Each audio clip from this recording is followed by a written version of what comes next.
Vážené dámy, vážení pánové, pokud je auditorium připraveno, náš panel expertů je taktéž připraven.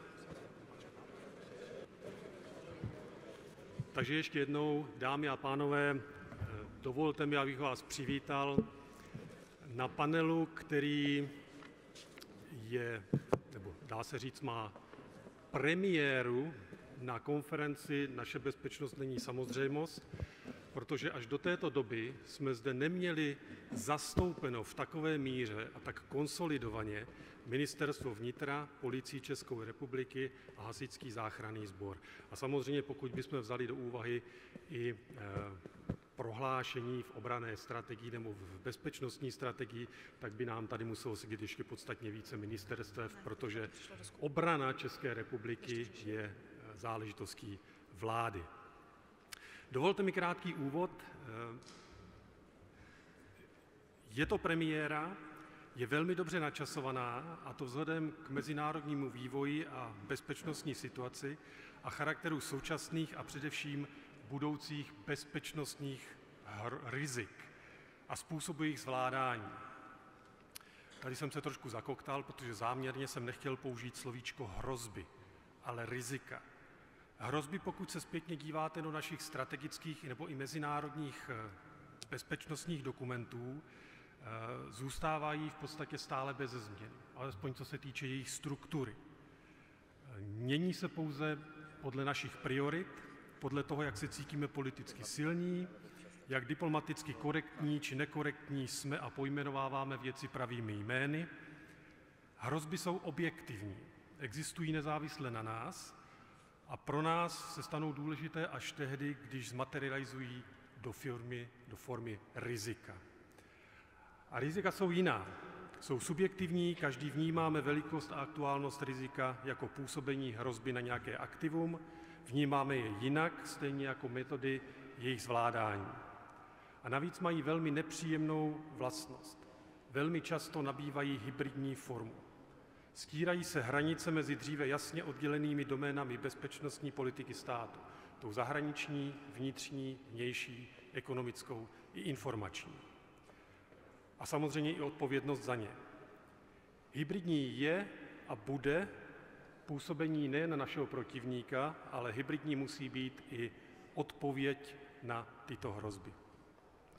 A tady se dostáváme k tématu našeho panelu. Ona zmíněná hybridizace vede ke stírání rozhraní mezi vnitřní a vnější bezpečností. A to z důsledky, které je potřeba zkoumat daleko důsledněji než kdykoliv dříve. Je třeba věnovat se schopnostem a kapacitám, které potřebujeme a musíme velmi rychle budovat, anebo je posilovat v případě, že již nějaké máme, a to napříč všemi sbory a orgány podílejícími se na bezpečnostním systému České republiky. Válka na Ukrajině nám každý den ukazuje, že nelze oddělit první linii a týl. Nelze oddělit vojenské cíle a civilní kritickou infrastrukturu. Nelze, jak tomu bylo dříve, striktně oddělovat úkoly vojáků, policistů, hasičů a řídit je z několika různých míst. Ekonomická výkonnost státu a bezpečnost dodávek klíčových surovin a materiálů je předpokladem pro zvládnutí krize. Plynulé a udržitelné zásobování obyvatelstva a samozřejmě i bojujících jednotek. V armádě jsme vždycky říkali a říkáme, máme jeden soubor sil, ale tenhle jeden soubor sil máme také pro bezpečnostní situace, pro všechny bezpečnostní situace.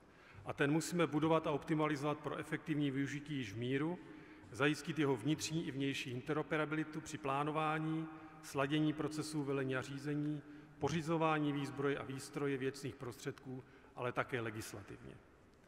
A samozřejmě s tím, jak se dívají na tuto problematiku moji kolegové, panelisté, vás postupně seznámí pan Jan Paďourek, vrchní ředitel sekce vnitřní bezpečnosti a policejního vzdělávání, pan generál Martin Vondrášek, policejní ředitel Policie České republiky a pan generál Vladimír Vlček, generální ředitel Hasičského záchranného sboru. Takže bez dalšího prosím pana ředitele, aby se ujal slova. Dobré téměř poledne, dámy a pánové.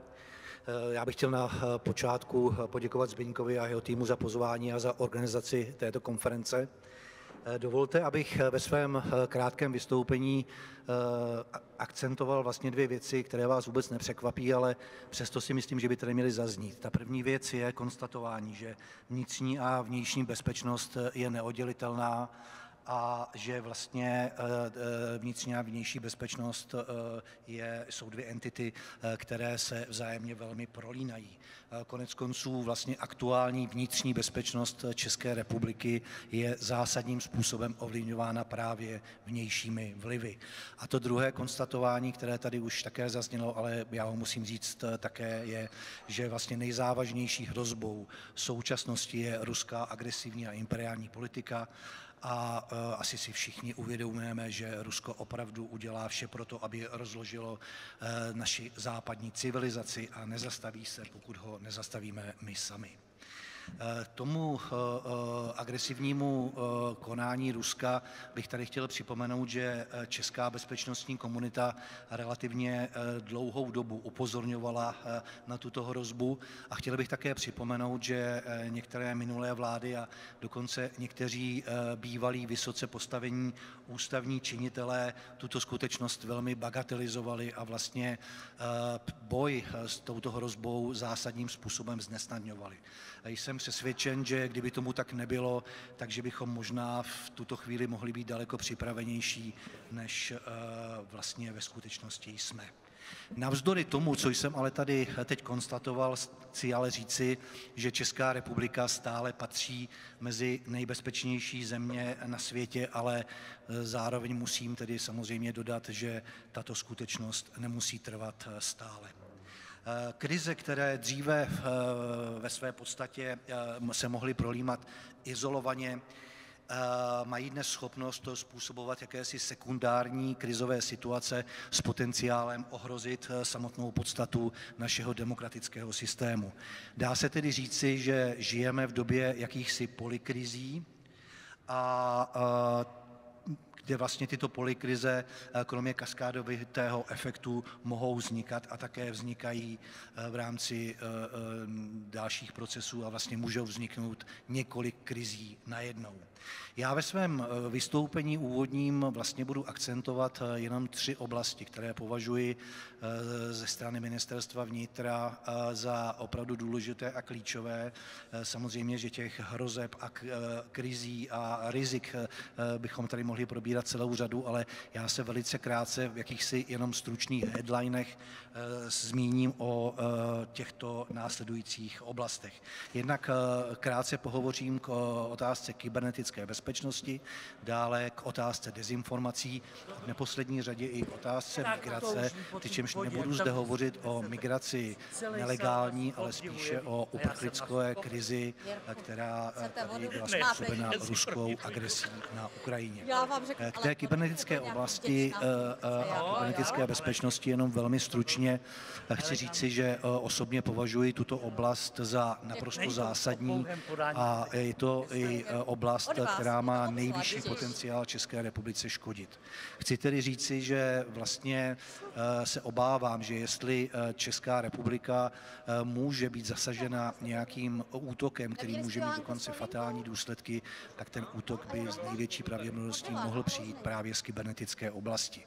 Nejsem si úplně zároveň jistý, jestli si tuto skutečnost opravdu plně uvědomujeme a chtěl bych tady upozornit, že vlastně boj s kybernetickými hrozbami je možný pouze na základě dalších masivních investic do tohoto oboru a tady samozřejmě nemám na mysli jenom finanční investice, ale samozřejmě i kapacitní a tak dále. Ruská válka proti Ukrajině minimálně zdvojnásobila počet kybernetických incidentů a událostí proti České republice.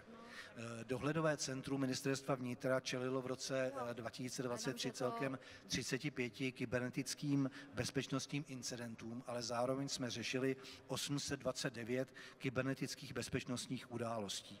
A samozřejmě, že cílem těchto nepřátelských aktivit byla především vláda a významné státní instituce.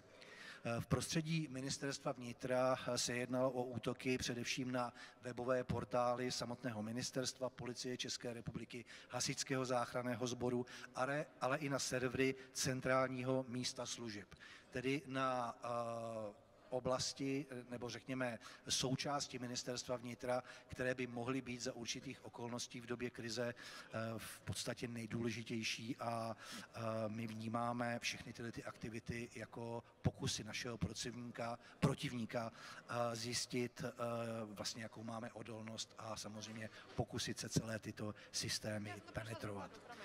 Pokud mám říci ještě pár slov k oblasti dezinformací, tak vlastně i to je spojeno s kybernetickým prostorem a zde všemi přítomnými a nejrůznějšími sociálními sítěmi, které jsou samozřejmě živnou půdou pro masivní šíření dezinformací nebo chcete-li takzvaných fake news. Dochází zde k prolínání kvazimediální a extremistické scény se značným dopadem na tvorbu veřejného mínění s patrným vlivem informačního působení Ruska, ale v některých oblastech samozřejmě i Číny. A dochází zde, a to je důležité konstatovat, k ovlivňování veřejného dění za aktivní pomoci Rusku nakloněných domácích aktérů. Centrum proti hybridním hrozbám našeho ministerstva vnitra monitoruje a analyzuje tyto jevy s dopadem na vnitřní bezpečnost. Byla zřízena například takzvaná Early Warning skupina pro akutní komunikaci. A dále bych tady chtěl ještě poznamenat, že jak na ministerstvu vnitra, tak na ministerstvu zahraničí, na úřadu vlády existují oddělení strategické komunikace, jejíž úkolem je koordinovaně komunikovat s veřejností.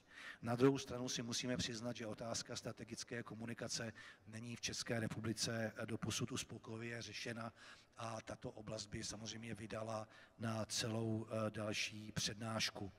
Jenom tady v rychlosti ještě vás budu informovat o tom, které oblasti byly v roce 2023 nejvíce zneužívány těmi dezinformátory.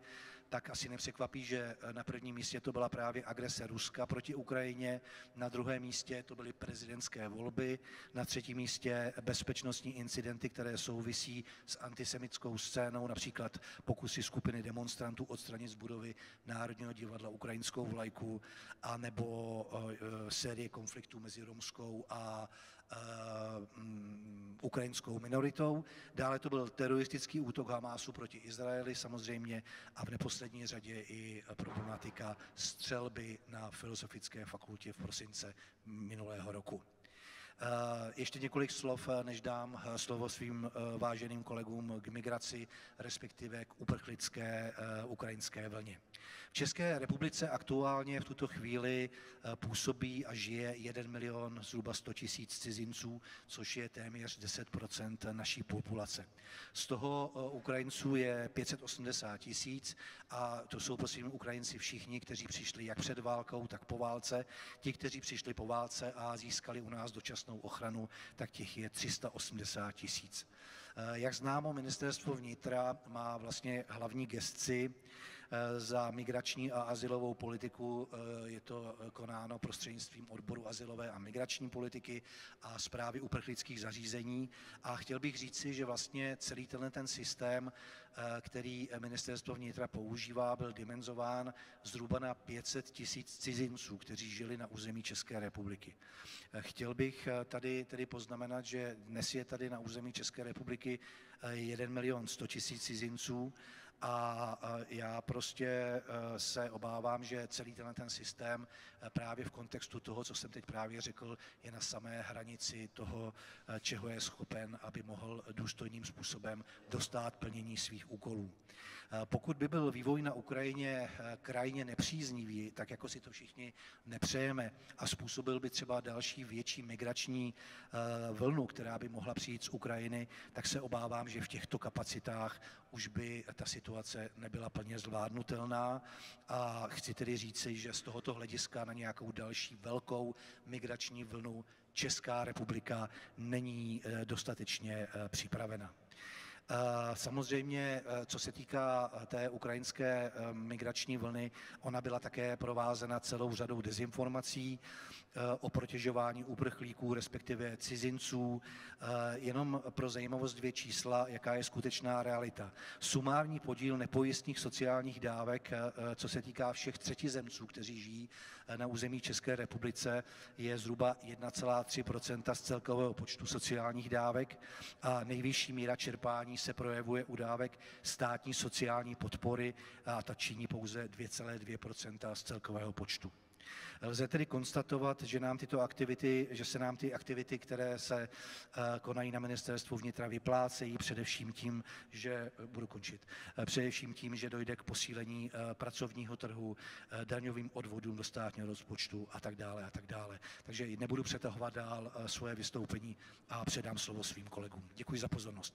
Já děkuji panu Paďourkovi a teď bych požádal pana policejního prezidenta, generála Vondráška, o jeho čas. A samozřejmě, tak jako v předchozím panelu, pokud nám zbyde několik minut na závěr, tak prosím připravte si otázky, které by vás z této oblasti zajímaly a budeme rádi, pokud je budeme moci odpovědět. Prosím, pane generále. Dobrý den, milé dámy, milí pánové. Dovolte mi, abych vás pozdravil nejen jako policejní prezident, ale jako hrdý občan České republiky, hrdý na to, že jsme čtvrtstoletí členskou zemí Severoatlantické aliance. Abych možná zopakoval to, co tady řekl vrchní ředitel Paďourek na začátku, že si velice vážíme účasti na této konferenci. Vážím si toho, že byli pozváni krajští ředitelství policie a krajští ředitelé policie České republiky, ale taky vážím si toho, že je vnímána bezpečnost jako jedna velká množina a permanentní podmnožinou naší bezpečnosti, stejně jako obrana České republiky je a musí být vnitřní bezpečnost České republiky. A to samo o sobě je pro mě nemalou satisfakcí. Já přirozeně budu víc mluvit o té vnitřní bezpečnosti než o obraně a chci se s vámi podělit o naše nové zkušenosti v rámci bezpečnostních incidentů, které v minulosti se České republice vyhýbaly. Chci vás informovat o tom, jak rozvíjíme naše schopnosti zajišťovat vnitřní bezpečnost, jaká jsme definovali opatření do budoucna, ale také jaké spatřujeme potřeby pro zajištění co možná nejvyšší úrovně vnitřní bezpečnosti pro občany naší země. Ta zkušenost, nebudu vás trápit svojí 31letou zkušeností policisty, ale vrátím se záměrně 10 roků zpátky. Za těch 10 let jsme zaznamenali sérii do té doby naprosto bezprecedentních bezpečnostních incidentů, s kterými jsme neměli žádnou zkušenost. V roce 2014 jsme nevěděli, kdo způsobil výbuch muničních skladů v Vrběticích. Nevěděli jsme, že zde bude probíhat v novodobé historii České republiky nejdelší zásah složek IZS po dobu 6 let. 2015 první zkušenost s aktivním střelcem v Uherském Brodě, první nelegální migrační vlna. V roce 2016 začátek teroristických útoků v Evropě odstartovaných v březnu v Bruselu. V roce 2019 aktivní útočník ve fakultní nemocnici v Ostravě. Od roku 2020 úplně nové úkoly pro Policii České republiky v souvislosti s pandemií COVID. V roce 2021, byť to nebyla naše výhradní kompetence, tak tornádo na Moravě prověřilo spolupráci všech složek IZS i armády České republiky. V roce 2022 agrese Ruska na suverénní území Ukrajiny a s tím spojená uprchlická krize jsme z hlediska počtu registrovaných uprchlíků 3. v Evropě a ještě v tom samém roce bezprecedentní a zatím největší vlna nelegální migrace do střední a západní Evropy, včetně uzavření vnitřních hranic. Samozřejmě nemohu opomenout tragickou událost z prosince loňského roku na Filozofické fakultě Univerzity Karlovy. Tyto zkušenosti, a bylo by trestuhodné, kdyby se tak nestalo, tak se promítly do připravenosti policie reagovat na obdobné situace do budoucna. Promítly se do úplně jinačího vnímání spolupráce s ostatními subjekty Policie České republiky. A já bych vás chtěl informovat, že máme v tuto chvíli velice unikátní systém operačního řízení sil a prostředků, včetně mobilních bezpečných platform, které mají k dispozici hlídky a umožňují bezpečnou datovou komunikaci plošně v celé České republice. Provedli jsme docela zásadní změny v oblasti vzdělávání a výcviku našich lidí, zřídili koncept prvosledových hlídek, které s dlouhými zbraněmi v průměrných časech pod 10 minut jsou schopny reagovat na území celé naší země. Vytvořili jsme koncept pro podporu ochrany měkkých cílů, ať už do poradenství nebo o vyhodnocování jejich rizik. Změnili jsme organizační strukturu, budujeme Národní centrálu proti terorismu, extremismu a kybernetické kriminalitě. Přehodnotili jsme celou řadu typových činností a operačních plánů.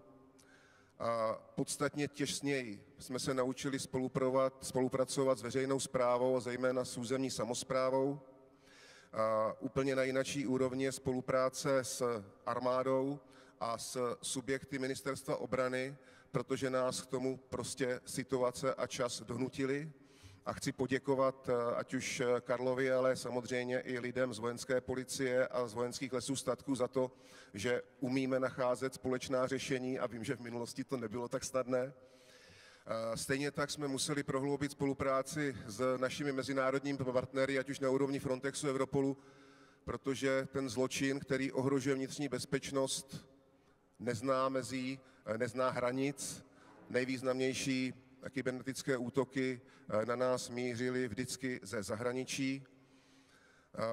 Museli jsme vybudovat Centrum bezpilotních leteckých prostředků antidronové ochrany, digitalizovat naše činnosti, rozvíjet technologie. Máme mobilní operační střediska, umíme registrovat cizince kdekoliv uprostřed pole, snímat biometrické údaje, provádět lustrace v Eurodacu. Máme celou řadu informačních systémů.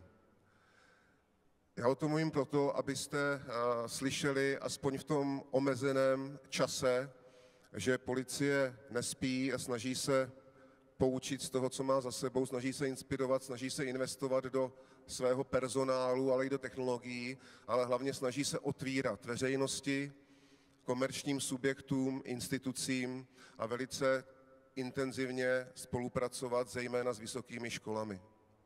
Na jaře 2022 jsme si stanovili priority, stanovili jsme hodnoty, na kterých chceme naše priority naplňovat, chceme sloužit občanům naší země. V roce 2023 na jaře jsme zhodnotili pro Bezpečnostní radu státu naše síly a prostředky k zajišťování vnitřní bezpečnosti a veřejného pořádku a stanovili jsme i hlavní rizika pro vnitřní bezpečnost. Ať už to je terorismus a útoky aktivních útočníků, hybridní působení cizích mocností, kybernetická kriminalita, dopady ekonomické krize na úroveň veřejného pořádku, rizika spojená s uprchlickou krizí, ale i nelegálními migračními vlnami a konečně rostoucí počet mimořádných událostí přírodního a antropogenního charakteru. Ani jednu z těchto hrozeb nejsme schopni eliminovat sami. Potřebujeme proto pochopení, potřebujeme proto podporu. Ale o tom až na závěr. Abychom byli úspěšní do budoucna, snažili jsme se definovat celou řadu opatření, která nám v tom mají napomoci. Jsou to opatření organizační, naše organizační struktura se v tuto chvíli mění v jednotlivostech, nicméně jsem přesvědčen, že její změna v nejbližších letech povšechná je nevyhnutelná. Provedli jsme celou řadu změn v řízení lidských zdrojů. V loňském roce se podařilo v této obrovské konkurenci na trhu práce přilákat k policii více než 2300 nových příslušníků policie, to je nejvíce za posledních 10 let. Udělali jsme, co bylo v našich silách pro stabilizaci zkušených policistů, kterých odešlo v loni nejméně za posledních 5 let. A proč o tom takto mluvím? Já o tom nemluvím jako o úspěchu. Já o tom mluvím proto, že žádná organizace, žádná bezpečnostní složka nemá nic cennějšího, než jsou kvalifikovaní lidé. Všechno se dá nahradit během roku, 2, 3, lidské zdroje nikoliv, a proto je potřeba do nich investovat a neustále si to uvědomovat. Zredukovali jsme agendy, respektive navrhli jsme jejich redukci v létě loňského roku. Pokračujeme v digitalizaci, snažíme se zlepšit analytické schopnosti, chybí nám jednotný analytický nástroj, na kterém intenzivně pracujeme. Opravdu významným způsobem zlepšujeme partnerství se všemi subjekty v rámci veřejné správy, privátu i vzdělávání a přijímáme celkem inovativní postupy v rámci našeho hospodaření, aby ten provoz policie pro stát byl levnější, ale zároveň, aby naše požadavky byly pochopitelné. Na závěr svého vystoupení chci říci, že jako policie máme zkušenosti, máme skvělé policisty a zaměstnance a víme, co chceme. Ale taky chci říct, co potřebujeme. Abychom nestratili energii, motivaci, odhodlání a skvělé lidi, abychom zajistili co možná nejvyšší bezpečnostní úroveň našim občanům, a abychom se připravili na nové bezpečnostní hrozby, potřebujeme pochopení a podporu veřejnosti i politické reprezentace průřezově a potřebujeme změnit trend financování vnitřní bezpečnosti, který ať už ve vztahu k absolutním výdajům státu, tak ve vztahu k HDP má 5 let v řadě klesající tendenci.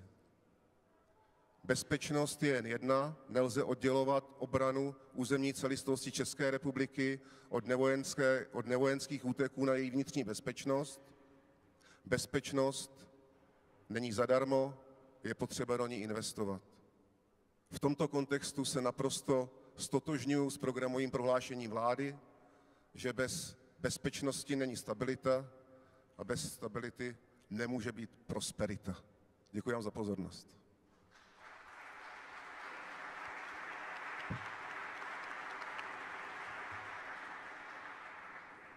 Já děkuji panu generálu Vondráškovi a teď poprosím o úvodní slovo pana generála Vlčka. Dobré poledne, dámy a pánové. Já bych trošičku popravil ten úvod, protože už před 2 lety, ti, co tady pravidelně chodí, tak ví, že byl panel, který byl kombinovaný z hlediska vnitřní bezpečnosti a hlediska vnější obrany. Bylo to po vpádu Rusů na Ukrajinu a společně jsme seděli s panem generálem Opatou, kdy na jedné straně bylo prezentováno to, jakým způsobem Česká republika pomáhá v tom obranném průmyslu a v těch obranných záležitostech na Ukrajině, a na druhé straně, jak Česko, společnost, lidé, samosprávy, státní správa pomáhá Ukrajincům v rámci uprchlické vlny.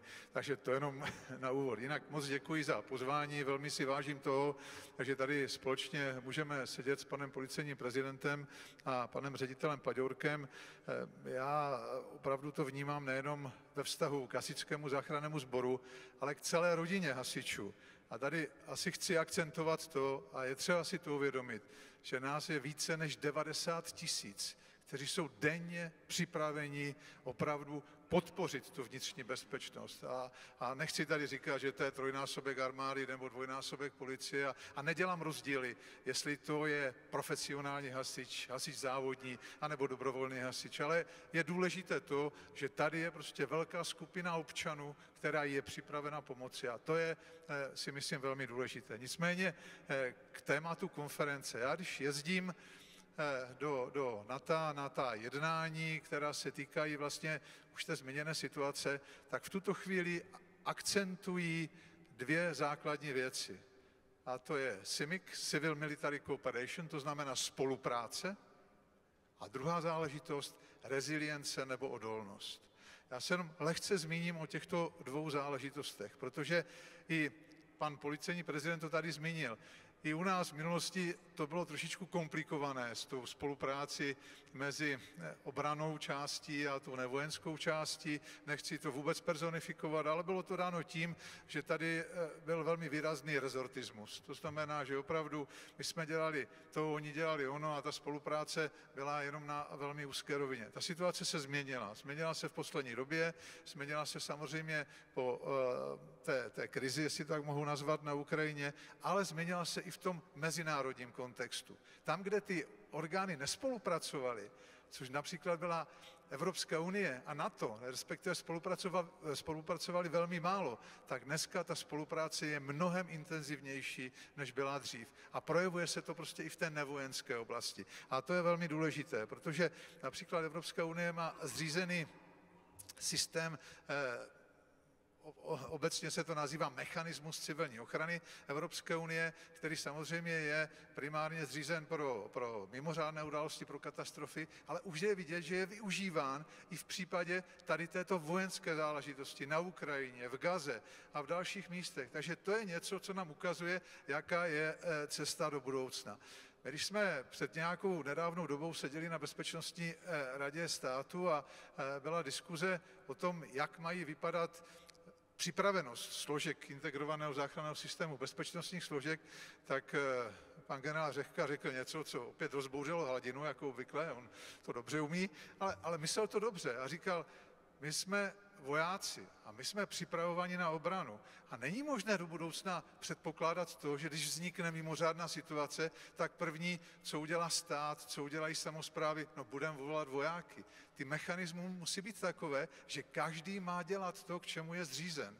To znamená, a my opravdu k tomu takhle v tuto chvíli přistupujeme. To znamená, nechceme, aby vojáci vlastně principiálně v tu chvíli, když vznikne jakákoliv mimořádná událost, byli nasazováni. Ano, pokud budou mít extra speciální techniku, pokud fakt budeme potřebovat prostě sílu a stane se tady povodeň, která je jednou za 500 nebo za 1000 let, tak to je něco jiného, než v tom, aby vlastně každý, když přijde na nějakou, řekněme, rizikovější situaci, no tak povoláme vojsko. A to je jakýsi narrativ, který v té společnosti je zažitý. Je to špatně, protože jsou tady standardní složky a vojsko opravdu má být připravováno na tu vojenskou situaci. Na druhé straně, to, co opět diskutujeme, jestliže si dneska naše armáda má plnit své alianční povinnosti, tak bez spolupráce a podpory složek integrovaného záchranného systému to prostě nepůjde.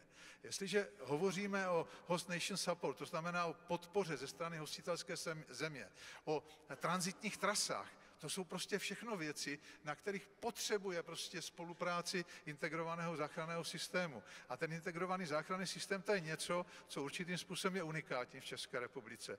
Shodou okolností chci říct, že de facto vznikl před nějakými 31 lety, i když byl konstituován od 1.1. oficiálně v zákoně roku 2001, ale je to prostě systém spolupráce a na tom ukazujeme, že i ty složky integrovaného záchranného systému i s těmi dalšími přesahy mohou spolupracovat a že ta spolupráce je oboustranně výhodná. A to bych řekl, že je velmi, velmi důležité. Teď bych možná se zmínil o pár slovech ve vztahu k té rezilienci, protože chápejme odolnost jako odolnost nejenom státu, ale odolnost společnosti a odolnost jednotlivců. A to je něco, co bych tady chtěl říct, co v tuto chvíli v tom kontextu si pořád taháme jako jakýsi relikt z minulosti, kdy je tady snaha mnohých lidí vnímat to tak, že když přijde krize, tak stát se o mě postará. A já nemusím dělat nic, ale tak to prostě není. Ten stát na to nemá ty prostředky. My dneska máme definováno, tak jak tady říkal pan moderátor, 22 rizik, které mají prostě, řekněme, tu nejvyšší prioritu, které jsou v gescích jednotlivých rezortů, pro které jsou zpracovány typově plány. Ta kvalita té připravenosti je různá, použiju 2 příklady. Samozřejmě pro příklad migrační krize byl zpracovaný typový plán, kdy to nejhorší riziko bylo 20 000 za měsíc. My jsme v březnu, v tom největším píku, byl to 9. březen roku 2022, měli příchozích 17 500 uprchlíků z Ukrajiny za den. Něco neuvěřitelného. To, co je důležité, druhý možná takový příklad, otázka blackoutu. to je věc, která samozřejmě tady je diskutovaná řadu let. My jsme v některých regionech prověřovali tu situaci a zjistili jsme, že opravdu ty prvky kritické infrastruktury, které jsou plnohodnotně zabezpečeny pro ten blackout, to znamená, že mají aspoň 72 hodin náhradní zdroje, tak těch je do 15%. Do 15%. To znamená, ve finále můžeme zapomenout na válku a stačí otočit knoflík o 90 stupňů. A to je něco, čemu se prostě musíme věnovat z hlediska té rezilience jako takové. A tady chci navázat na jednu věc. My si myslím, že máme velmi dobrou praxi i z pohledu krizového řízení. To krizové řízení jako takové bylo devalvováno jednou skutečností a to byl covid. A to proto, že ty principy toho krizového řízení nebyly používány.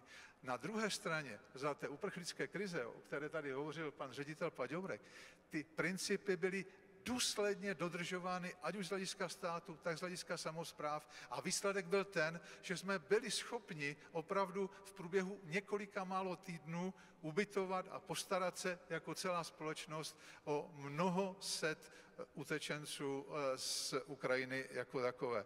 A to je něco, co bychom si měli vážit. Samozřejmě vždycky je prostor pro zlepšení, jak v rámci integrovaného záchranného systému, tak v rámci krizového řízení, ale já bych velmi apeloval za to, abychom při případných změnách s vaničkou, respektive s tou vodou nevylili to dítě. To je důležité a je třeba vycházet ze zkušeností, které máme.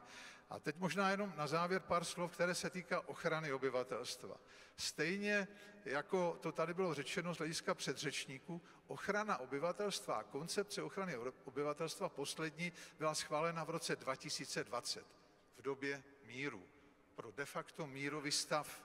To znamená, že záležitosti, které dneska jsou a budou velmi diskutovány, to znamená otázka úkrytu, otázka varování a vyrozumění, otázka prostředků individuální ochrany, to všechno bylo koncipováno pro nevojenské rizika.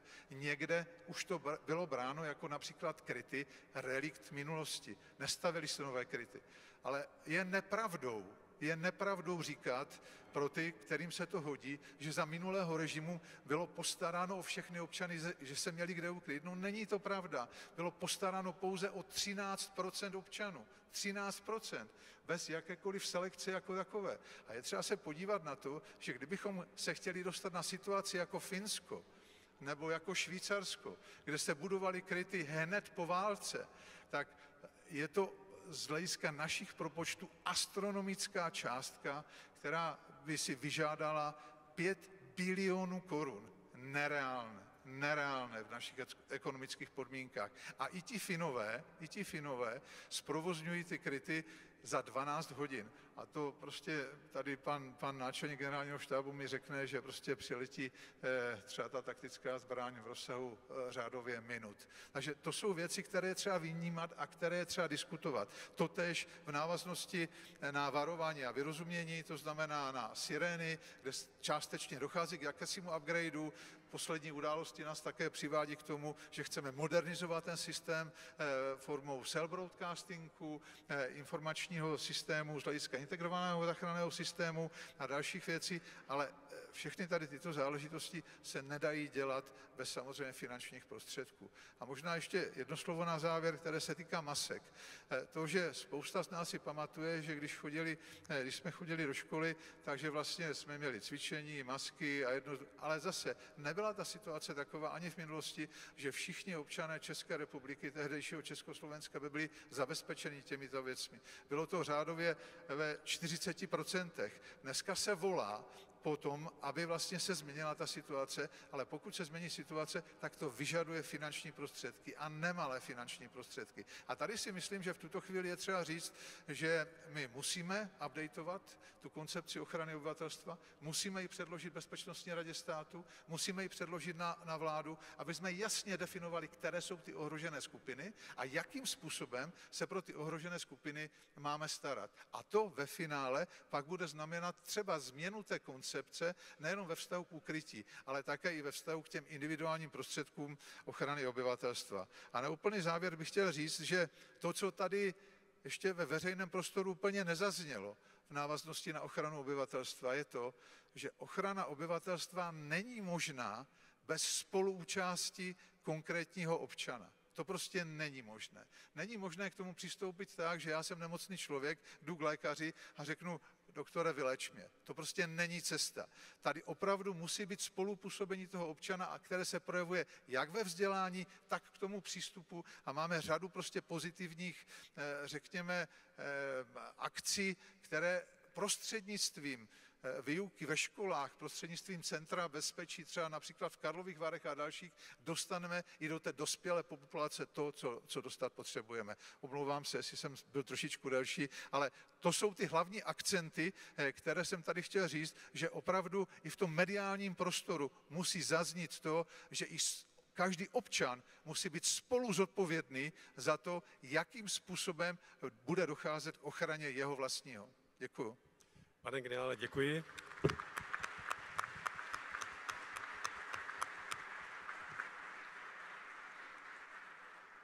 Čas se nám bohužel naplnil, ale ono je to svým způsobem takový důkaz toho, že ta problematika, kterou jsme probírali v tomto panelu, je velmi aktuální, že má spoustu různých fazet a systém, bezpečnostní systém České republiky bude tak silný, jako bude silný, nebo respektive jak bude silný ten nejslabší článek.